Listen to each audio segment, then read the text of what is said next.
Welcome. I'm glad you've taken a moment to listen to this story.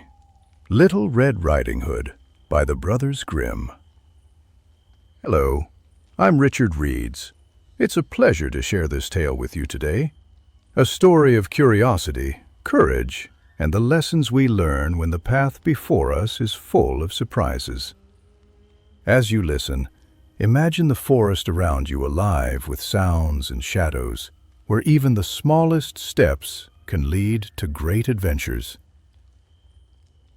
Once upon a time, in a quiet village nestled beside a deep green forest, there lived a sweet little girl called Little Red Riding Hood.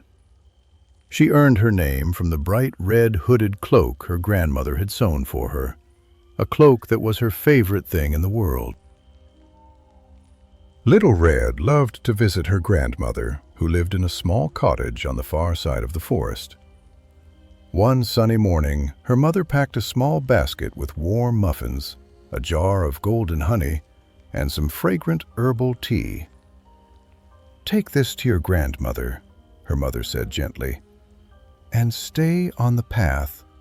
And remember, never speak to strangers."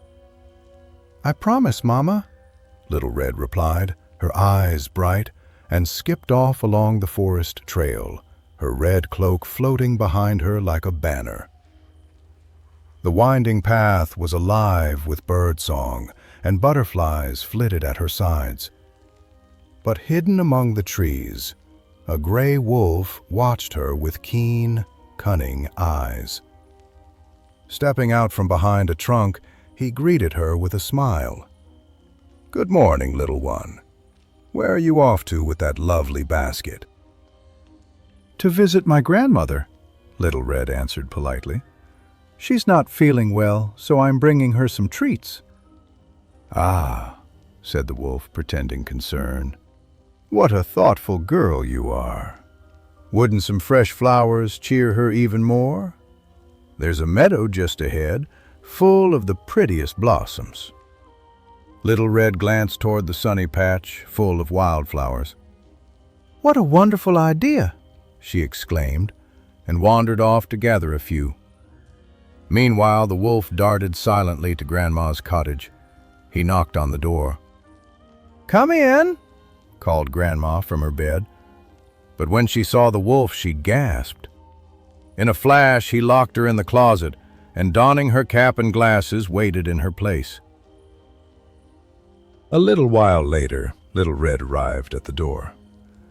"Grandma, it's me," she called. "I brought you muffins and honey." "Come in, my dear," replied the wolf in a squeaky, high-pitched voice. Little Red stepped inside, her eyes narrowing slightly. Something felt wrong. "Grandma, what big eyes you have," she said slowly. "The better to see you with, my dear," answered the wolf. "And what big ears you have." "The better to hear you with." "And what big teeth you have." Little Red took a cautious step back. "The better to eat you with," growled the wolf, leaping from the bed. Just then the door burst open. A brave woodsman passing by and hearing the commotion rushed in with a shout. With his axe held high, he startled the wolf and drove him away. The woodsman unlocked the closet and helped Grandma out.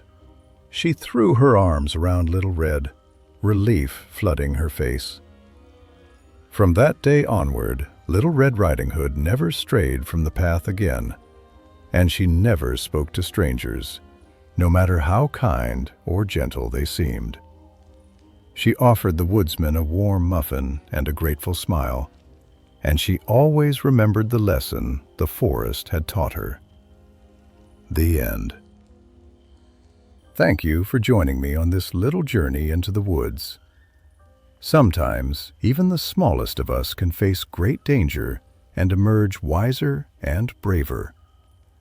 And perhaps the greatest treasures are not just the treats we carry, but the lessons we carry home in our hearts. I am Richard Reeds, And perhaps we will meet again when a new story is ready to be told.